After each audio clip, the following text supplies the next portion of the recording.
Hello everyone, मैं आशा करती हूँ आप सभी ठीक होंगे। मैं काजल धामी आप सभी का स्वागत करती हूँ आपके अपने चैनल प्यूपिल टीचर में। आज की इस वीडियो में हम यूटेट परीक्षा की तैयारी को ध्यान में रखते हुए प्रीवियस ईयर क्वेश्चंस को डिस्कस करने वाले हैं, वो भी खास करके सीडीपी के। आज की इस वीडियो में मैं आप लोगों के साथ जो 24 मार्च को परीक्षा हुई थी यूटेट की, उसमें जो पेपर 1 में हमसे क्वेश्चन पूछे गए थे सीडीपी के, इसके मैं आप लोगों के साथ पहले 15 क्वेश्चन डिस्कस करने वाली हूँ, वो भी डिटेल में। तो चलिए वीडियो शुरू करते हैं। और ये आंसर जो मैं आपके साथ डिस्कस करूंगी वो ऑफिशियल आंसर की से मैच करती है, और साथ ही साथ इसका पीडीएफ आप लोगों को टेलीग्राम ग्रुप में मिल जाएगा। तो चलिए वीडियो शुरू करें। पहला क्वेश्चन हमारे सामने है, निम्नलिखित में से कौन सा सिद्धांत संज्ञानात्मक विकास की 4 प्रमुख अवस्थाओं का प्रतिपादन करता है। यानी कि कौन सी ऐसी थ्योरी है जो कि कोग्निटिव डेवलपमेंट की जो 4 अलग अलग स्टेजेस है उनके बारे में बताता है। तो देखिए यहाँ पे हमें 4 अलग अलग ऑप्शन दिए गए हैं। पहले ऑप्शन में बोल रखा है कि जीन प्याजे का जो कोग्निटिव डेवलपमेंट की थ्योरी है, यानी कि संज्ञानात्मक विकास जो हमें जीन प्याजे ने दिया है। इसके अलावा अगला ऑप्शन हमें दे रखा है कि वाइगॉट्स्की की जो सोशल डेवलपमेंट की थ्योरी है, सामाजिक विकास का जो सिद्धांत है वो, या फिर कोलबर्ग का जो कोग्निटिव डेवलपमेंट की थ्योरी है यानी कि संज्ञानात्मक विकास का सिद्धांत है, या फिर एल्बर्ट बेनूरा का सोशल लर्निंग का। तो देखिए यहाँ पे अगर हम बात करें चारों थ्योरी की, तो देखिए यहाँ पे अगर हम सेकेंड, थर्ड और फोर्थ ऑप्शन की बात करें तो ये इस क्वेश्चन का करेक्ट आंसर नहीं हो सकता, क्योंकि अगर हम एल्बर्ट बेन्यूरा की थ्योरी की बात करें तो उन्होंने बोबो डॉल का एक एक्सपेरिमेंट हमें करके बताया था। और देखिए यहाँ पे उन्होंने स्टेजेस की बात नहीं की थी, तो ये ऑप्शन तो यहाँ पे हो नहीं सकता। इसके अलावा अगर हम कोलबर्ग की थ्योरी की बात करें तो इसके अंदर हमें 3 अलग अलग अवस्थाएं बताई गई थी, तो ये ऑप्शन भी यहाँ पे हो नहीं सकता। वाइगॉट्स्की की थ्योरी के अंदर हमें सोशल लर्निंग की बात की गई है कि बच्चा अपने समाज और संस्कृति से चीजें सीखता है। तो देखिए यहाँ पर भी हमारे स्टेजेस की बात इतनी डिटेल में नहीं की गई। हमें 4 अलग अलग स्टेजेस की बात यानी कि 4 प्रमुख अवस्थाओं की बात जो है वो जीन प्याजे के संज्ञानात्मक विकास के अंदर की गई थी। इस क्वेश्चन का पहला जो ऑप्शन है ये करेक्ट आंसर है। आई होप आप लोगों को ये क्वेश्चन क्लियर हुआ होगा। अब चलिए अगले प्रश्न को जरा डिस्कस करें। अगला प्रश्न हमारे सामने है। इस क्वेश्चन में हमें बोल रखा है कि कौन सी निम्नलिखित गतिविधि स्थायी बुद्धि से संबंधित है। विच of the following activity associated with spectral intelligence. तो देखिए ये जो स्थायी बुद्धि है यानी कि स्पेक्ट्रल इंटेलिजेंस है, ये क्या है? एक तरीके से ये बच्चों की वो बुद्धि कहलाती है जो बच्चे को किसी कॉम्प्लेक्स सिचुएशन को हल करने में मदद करता है। यानी कि जैसे बच्चा कोई पजल सॉल्व कर रहा है, पजल सॉल्व करते हुए बच्चे को क्या करना है? बच्चे को एक पैटर्न वहां पे सर्च करना है। बच्चे को विजुअल तरीके से, बच्चे को देख के जो चीज समझ में आ रहा है, बच्चे को माइंड में एक इमेज यहाँ पे तैयार करना है। तो देखिए कॉम्प्लेक्स अप्लायंसेस को यहाँ पे असेंबल करने के लिए यानी कि किसी जटिल उपकरण को इकट्ठा करने के लिए हम स्पेक्ट्रल इंटेलिजेंस का सहारा लेते हैं, हम स्थायिक बुद्धि का सहारा लेते हैं। इस क्वेश्चन का जो करेक्ट आंसर है वह हमारा सेकेंड ऑप्शन यानी कि बी ऑप्शन। अब चलिए अगले प्रश्न को जरा डिस्कस करें। क्वेश्चन नंबर 3 में हमें पूछ रखा है कि जो मंद बुद्धि के बालक होते हैं, मंदबुद्धि बालकों हेतु कौन सी अभिप्रेरण प्रविधि अधिक उपयोगी होगी। Which motivational technique will be more useful for slow learner. यानी कि जो स्लो लर्नर है, जो यहाँ पे मंद बुद्धि कहलाते हैं, इनके लिए हम स्लो लर्नर वर्ड यूज करते हैं। इनके लिए मोटिवेशन के लिए कौन सी टेक्निक सबसे बढ़िया रहेगी? अगर आपने यहाँ पे सीडीपी तैयार नहीं किया है तो इसके अलावा भी आप इस क्वेश्चन को अच्छे से हल कर पाएंगे। देखिए अगर आपके जो स्टूडेंट हैं वो स्लो लर्नर हैं तो वो अच्छी तरीके से अपना परफॉर्मेंस कब दे पाएंगे? जब आप उन्हें अवार्ड दोगे, उन्हें अप्रिशिएट करोगे, उन्हें मोटिवेट करोगे। तो एक तरीके से यहाँ पे प्रशंसा करना या फिर पुरस्कार देना कहीं ना कहीं सही बैठेगा। ये जो हमारा बी, सी और डी ऑप्शन है यहाँ पे सही नहीं बैठेगा। इस क्वेश्चन का ए जो ऑप्शन है ये करेक्ट आंसर है। अब चलिए अगले प्रश्न को जरा डिस्कस करें। अगले क्वेश्चन में हम लोगों से पूछ रखा है, विच of the following is not a characteristics of gifted children. यानी कि निम्नलिखित विशेषताओं में से कौन सी विशिष्ट बालकों की विशेषता नहीं है। जो गिफ्टेड चाइल्ड होते हैं इनमें से कौन सी क्वालिटी उनके अंदर देखी नहीं जाती। तो देखिए यहाँ पे अगर हम ऑप्शन देखें तो काफ़ी लेंदी हमें क्वेश्चन लगेगा, बट काफ़ी इजी क्वेश्चन है। देखिए गिफ्टेड चाइल्ड जो होते हैं वो थोड़े से ऑर्डिनरी होते हैं, थोड़े से एक्स्ट्रा ब्रिलियंट होते हैं। गिफ्टेड का मतलब ये नहीं कि उनके अंदर कोई डिसेबिलिटी हो तभी हम उन्हें गिफ्टेड बोले। तो देखिए कहीं ना कहीं अगर भगवान हमसे कोई चीज़ छीनता है तो हमें कोई नई एबिलिटी देता जरूर है। तो देखिए यहाँ पे अगर हम पहले, दूसरे और डी ऑप्शन को देखें तो यहाँ पे ये बोल रखा है कि ये जो बच्चे होते हैं क्विकली चीज़ों को लर्न कर पाते हैं, यानी कि अधिक चीज़ें उन्हें याद रहती हैं, ये भी सही है।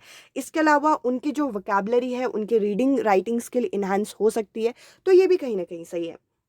डी ऑप्शन की बात करें तो वो चैलेंजेस लेना पसंद करते हैं, वो मोटिवेटेड रहते हैं, मतलब वो अपने आप पे विश्वास करते हैं, कहीं ना कहीं ये भी सही हो सकता है।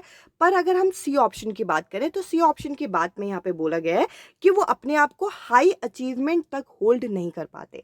तो देखिए मैंने जैसे कि कहा कि गिफ्टेड यानी कि विशिष्ट बालक होने का मतलब ये नहीं है कि बच्चे में कोई कमी हो तभी हम उन्हें विशिष्ट बोलें, तभी हम यहाँ पे उन्हें गिफ्टेड बोलें। वो बच्चे भी अपने हायर अचीवमेंट अचीव कर सकते हैं। तो इस क्वेश्चन का सी ऑप्शन करेक्ट होगा, क्योंकि हमें देखना था कि इनमें से कौन सा कैरेक्टर जो है वो गिफ्टेड चाइल्ड में नहीं होगा। अब चलिए अगले प्रश्न को जरा डिस्कस करें। क्वेश्चन नंबर 5 हम लोगों के सामने है। यहाँ पर इस प्रश्न में हमसे पूछ रखा है, विच of the following is not a special feature of teaching skill. निम्नलिखित में से कौन शिक्षण कौशलों की विशेषता नहीं है। तो देखिए यहाँ पे टीचिंग स्किल की बात की गई है। पहले ऑप्शन में बोल रखा है जो टीचिंग स्किल होता है वो हमारे एक्शन और बिहेवियर, जो टीचर के एक्शन और उनके बिहेवियर को एक तरीके से दर्शाता है, उससे संबंधित होता है। तो कहीं ना कहीं सही है। हम लोग वही टीचिंग स्किल को अपनाते हैं जिसमें हम अपने आप को किसी और के सामने अच्छी तरीके से प्रूव कर सके। इसके अलावा यहाँ पे बता रखा है जो शिक्षण कौशल होते हैं वो छात्रों को सीखने में सहायता देते हैं और एक तरीके से सुगमता प्रदान करते हैं। तो देखिए कहीं ना कहीं अगर हम टीचिंग स्किल यूज़ कर रहे हैं, जब हम अपने कक्षा में टीचिंग स्किल के का प्रयोग कर रहे हैं तो उससे कहीं ना कहीं हमारी टीचिंग और अच्छी होगी, इससे बच्चों को पढ़ने में भी आसानी होगी। तो देखिए ये दोनों ऑप्शन नहीं हो सकते, क्योंकि हमें देखना है कि इनमें से कौन सी विशेषता नहीं होती है। तो देखिए अगले ऑप्शन में बोल रखा है teaching skill are related to all the unit of classroom teaching behaviour, यानी कि टीचिंग स्किल पे ही सारी चीज़ें डिपेंड करती है कि किस तरीके से टीचिंग बिहेवियर होगा। तो ये चीज़ हम लोगों को कहीं ना कहीं प्रॉब्लमेटिक लग रहा है। अगले ऑप्शन में बोल रखा है teaching skill are helpful in achieving the specific educational objective, यानी कि टीचिंग स्किल की मदद से, जो शिक्षण कौशल होते हैं उनकी मदद से हम विशिष्ट उद्देश्यों को प्राप्त करने के लिए हमें सहायता मिलती है। तो देखिए टीचिंग स्किल की मदद से हम लोग एजुकेशनल ऑब्जेक्टिव को पूरा करते हैं, ये भी सही होता है। और जैसे कि मैंने बोला ए और बी ऑप्शन यहाँ पे हो नहीं सकता। इस क्वेश्चन का जो करेक्ट आंसर है वो यहाँ पे है सी ऑप्शन, क्योंकि इसमें बोल रखा है कि टीचिंग स्किल ये उन सभी चीज़ों को रिलेट करेगा कि हमारा किस तरीके से टीचिंग में बिहेवियर होगा। तो ऐसा कुछ नहीं है, टीचिंग स्किल की हम सहायता लेके अपने उद्देश्यों को पूरा करते हैं, पर कहीं ना कहीं टीचिंग स्किल के आगे पीछे हर चीज़ नहीं घूम रही होती, वो कहीं ना कहीं हमारे स्टूडेंट के रिलेशन पे भी निर्भर करता है। इस क्वेश्चन का सी जो ऑप्शन है ये करेक्ट आंसर है। जैसे कि मैंने बोला आप लोगों को PDF टेलीग्राम ग्रुप में मिल जाएगी, आप वहाँ से ये डाउनलोड कर सकते हैं। 6th क्वेश्चन हम लोगों के सामने, विच of the following statement does not define the nature of teaching exactly. निम्नलिखित में से कौन सा कथन शिक्षण की प्रकृति की सटीक व्याख्या नहीं करता, मतलब इनमें से कौन सा जो है वो नेचर ऑफ टीचिंग को एग्जैक्टली डिफाइन नहीं करता।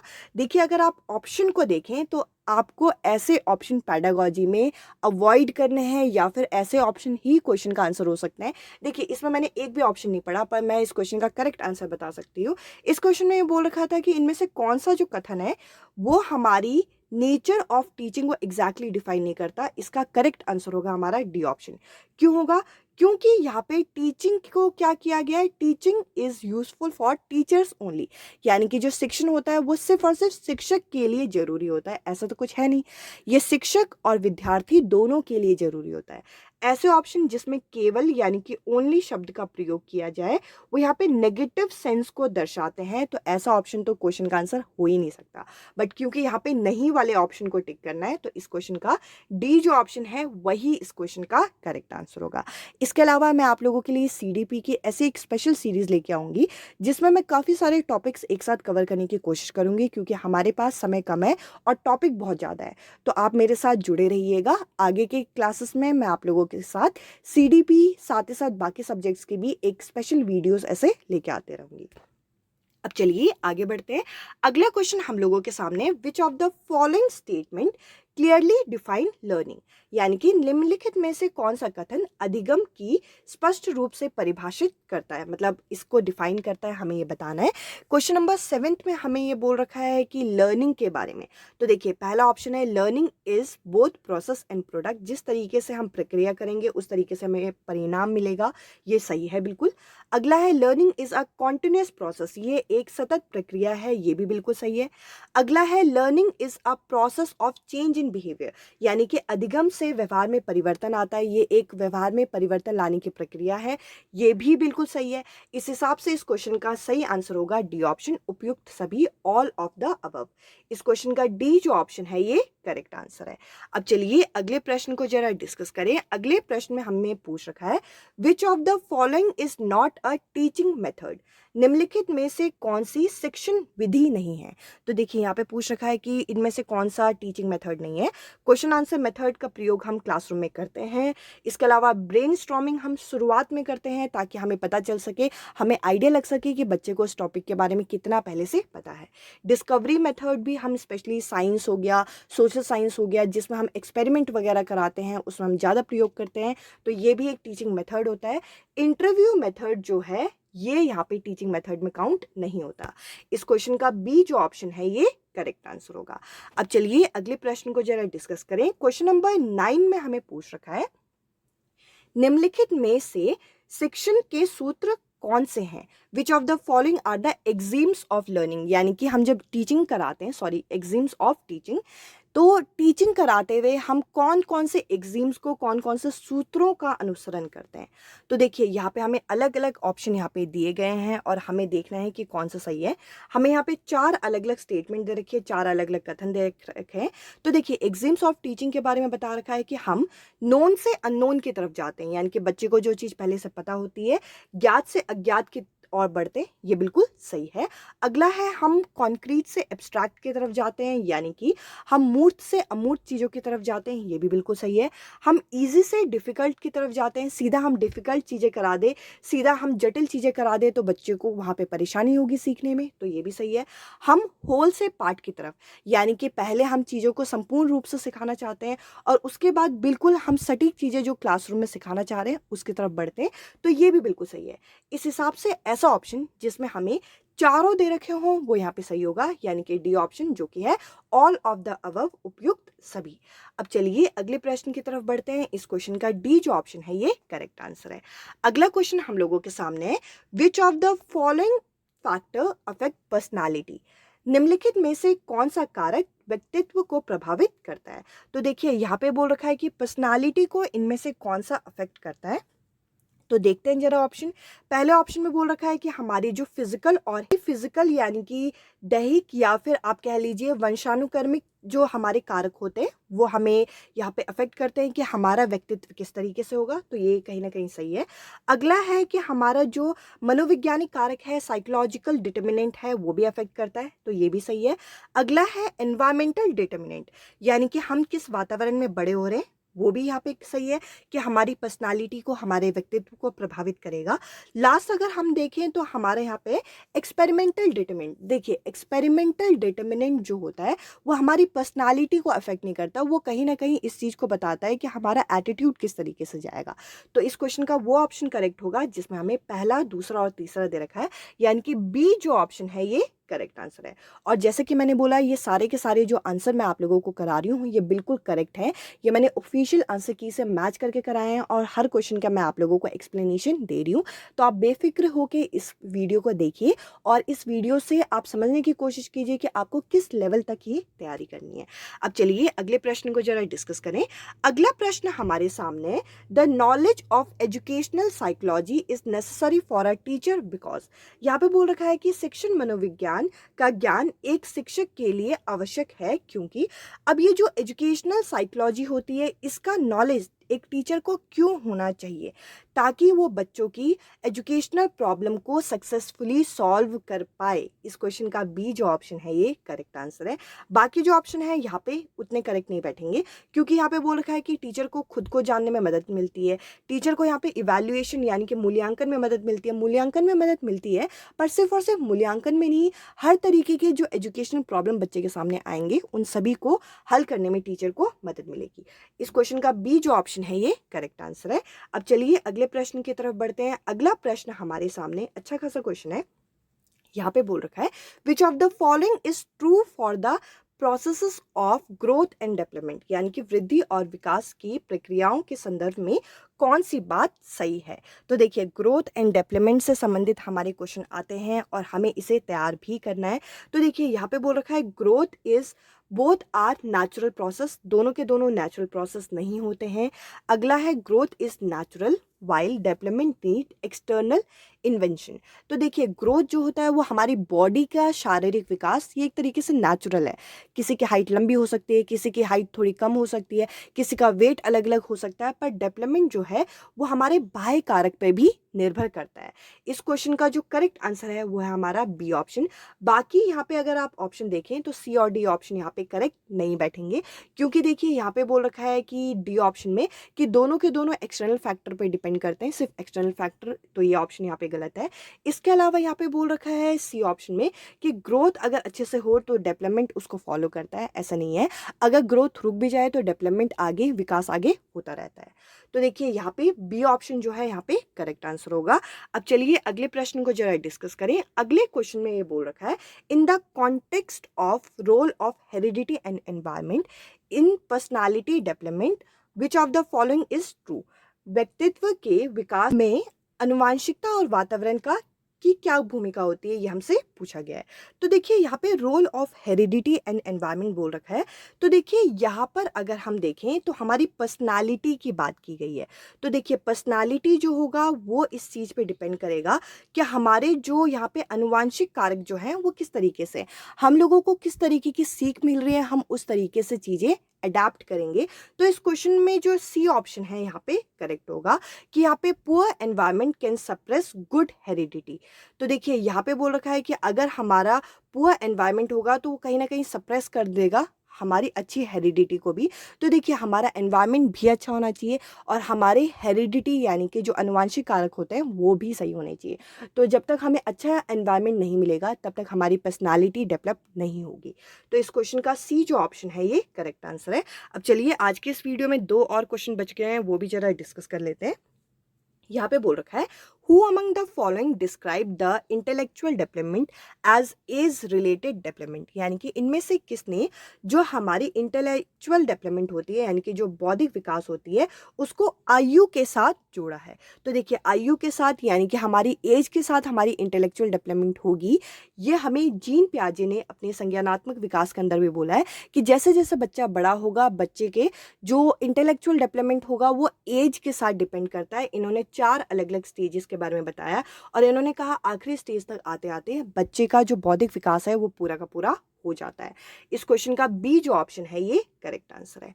अब चलिए आगे बढ़ते हैं और आज की इस वीडियो का आखिरी क्वेश्चन डिस्कस करते हैं। इसके अलावा इसके जो बचे हुए 15 क्वेश्चन हैं वो आप लोगों के पास नेक्स्ट वीडियो सीरीज में आएंगे। 15-15 क्वेश्चन करके हम लोग अच्छे से तैयार करते हैं ताकि आप आराम से अच्छे तरीके से तैयार कर सकें। प्रीवियस ईयर के सेक्शन भी आप लोगों के साथ आते रहेंगे और साथ ही साथ जो थ्योरी और जो कंटेंट वाइज वीडियो हैं वो भी आप लोगों के साथ मैं शेयर करते रहूँगी। जितना मुझसे होगा मैं उतनी प्रिपरेशन आप लोगों की कराऊंगी। तो देखिए यहाँ पे बोल रखा है children would learn to be aggressive simply by observing an adult behavior aggressively. This point of view is held by। यहाँ पे बोल रखा है कि बच्चा जो है aggressive behavior यानी कि आक्रामक जो व्यवहार है वो किसी बड़े को देख के सीख सकता है। तो इस तरीके का विचार किन्ने अपनी थ्योरी के अंदर हमें दिया है। तो देखिए इसमें हमारा जो करेक्ट आंसर होगा वो होगा एल्बर्ट बेंडूरा ने। जैसे कि मैंने अभी आपको थोड़ी देर पहले बताया था कि इन्होंने बोबो डॉल एक्सपेरिमेंट किया था और इन्होंने 3 अलग अलग तरीके की डॉल बच्चों को दिखाई थी और मूवी क्लिप दिखाए थे, जिसमें पहली डॉल में क्या किया गया था, पहली डॉल के साथ बहुत एग्रेसिव बिहेवियर किया तो बच्चों ने बाहर आके भी उसी तरीके का बिहेवियर शो किया। दूसरी डॉल के साथ यहाँ पे बहुत प्यार से बहुत स्नेह के साथ रखा तो उन्होंने उस डॉल को प्यार किया। तीसरे में क्या दिखाया गया कि तीसरे में वहाँ पे किसी भी तरीके का बिहेवियर शो नहीं हुआ, किसी भी तरीके का मतलब प्यार या गुस्सा नहीं दिखाया गया किसी अडल्ट द्वारा। तो बच्चे ने भी इसी तरीके का बिहेवियर शो किया। तो बच्चे के सामने जैसा बिहेवियर आप शो करोगे वैसा बच्चा रिएक्ट करेगा, रिस्पॉन्ड करेगा। ये बोबो डॉल एक्सपेरिमेंट के द्वारा एल्बर्ट बंडूरा ने अपनी सोशल लर्निंग थ्योरी में हमें डिस्क्राइब किया था। इस क्वेश्चन का डी जो ऑप्शन है ये करेक्ट आंसर है। इन सभी थ्योरीज की एक कंबाइंड वीडियो मैं आप लोगों के लिए लेके आऊंगी ताकि आपको इन सभी थ्योरीज को समझने में आसानी हो। आज की इस वीडियो में इतना ही। अब मैं आपसे मिलूंगी अगली वीडियो में अगले टॉपिक के साथ। Bye bye, take care.